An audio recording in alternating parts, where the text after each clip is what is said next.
pandemic raged on, we continued to pray to the Lord and ask Him to give us a clear direction. And His direction was for us to keep on gathering.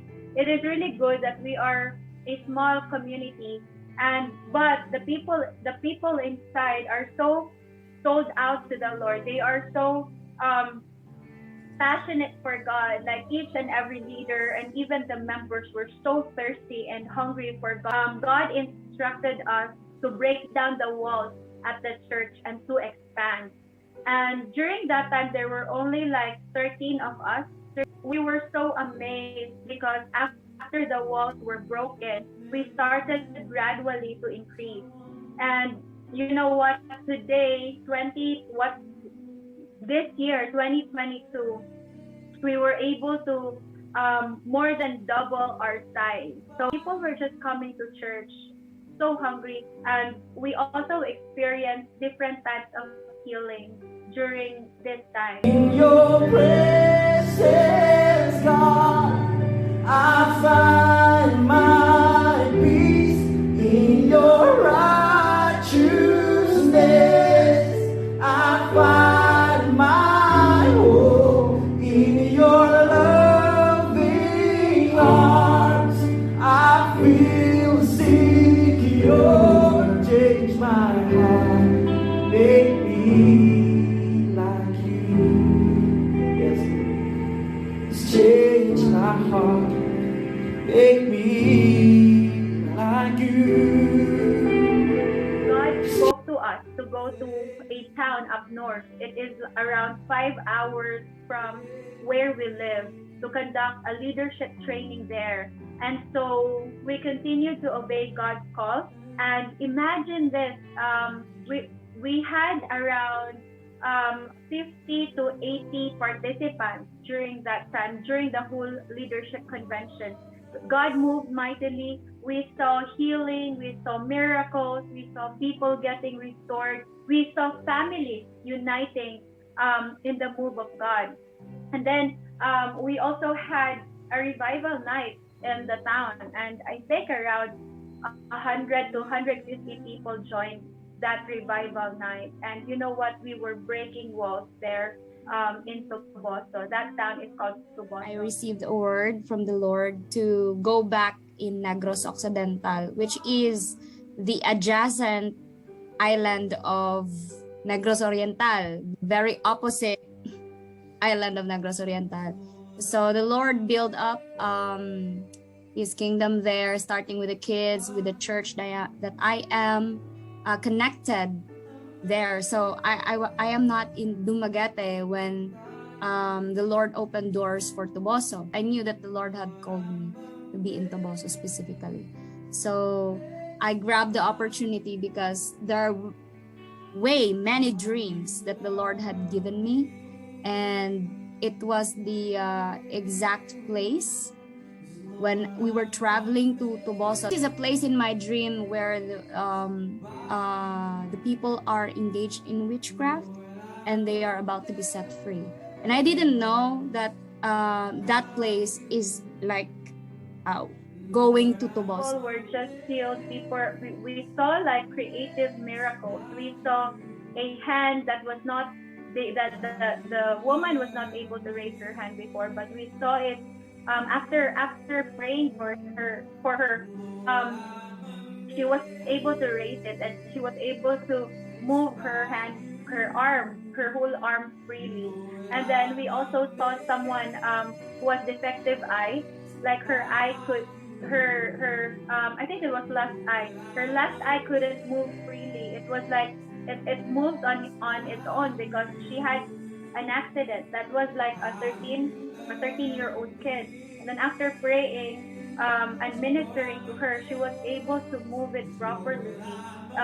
She experienced like around 80% healing, so that's awesome. And then a lot of testimonies, a lot of people encountering Jesus during that time. I was very happy when she went in the side of the stage. I can still see her crying eyes, and she's still crying. She cannot believe she's here. How the little things, how the limited resources that we have could be used by the Lord for His glory.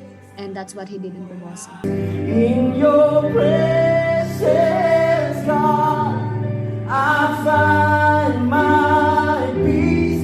In your righteousness, I find my hope. Also had this typhoon at the end of 2021. It was so bad that there was so much damage. We were just randomly going to places up north, wherever God brings us. And then one day, we took a break from all the outreach activities that we had. And then God told us specifically to go to Bindoy. We found a church there. No one, if you look at it, like no one was there, and Holy Spirit was prompting us to go to that church. And so I went down from the car and then went to the back part, and then there I saw the pastor's wife together with another leader in the church. They were working, and so I was asking them if they have connections on that church we went to, and she told me that she is the pastor's wife. So I'm like, wow, this is really where God has brought us, because it was the description of the place was very specific. And so we went there again. We went there the next time, and then distributed goods to them. And then God has prompted us to help some of the families in rebuilding their homes. So with the leftover money that we had, we gave them raw materials in order to rebuild their homes. So we were able to help 5 families with raw materials in order to help them. God prompted a partnership with us. God prompted a partnership that we thought that it was only a one-time thing, but we've gone back there, I think 4 times already, to minister to them, and not just fellowship, but really to minister to them and really pray and encourage their leaders. I know the Lord will open many, many doors, not just for this church, but for me, for other connected people in LA. We are about to have another collaboration with this church in Bindoy, and that's like, this is already May, right? And we met them last December. So obeying God's call is a ripple effect. Like if God really calls us to something, He provides for it, and there is always a purpose, a big purpose behind. So now we are arranging for a leadership convention. Because of this connection, we are able to invite churches around that area as well. And what we want to happen, or what God has planted in our hearts, is that we train them for leadership. We train them for the revival that is about to come. As a church, that is our heart, to really train leaders to hold and withstand the trials in the last days. We want to see this revival happen. In July, we will go to Bindoy, expecting around 100 people for the leadership convention, around 50 to 100 people for the leadership convention. And then also we will be doing a very exciting thing. We will do an amazing race. But this amazing race is geared up for these leaders and the youth to be trained into the values of the Lord. So in every obstacle that they will have, they will be learning value straight from the heart of God. So we've been praying for this event. We are also doing a corporate fasting. So we are aiming to have a revival night after the amazing race, so that we can invite unbelievers, pray for them, minister to them, and showcase God's glory to these. I'd like to invite you to pray with us.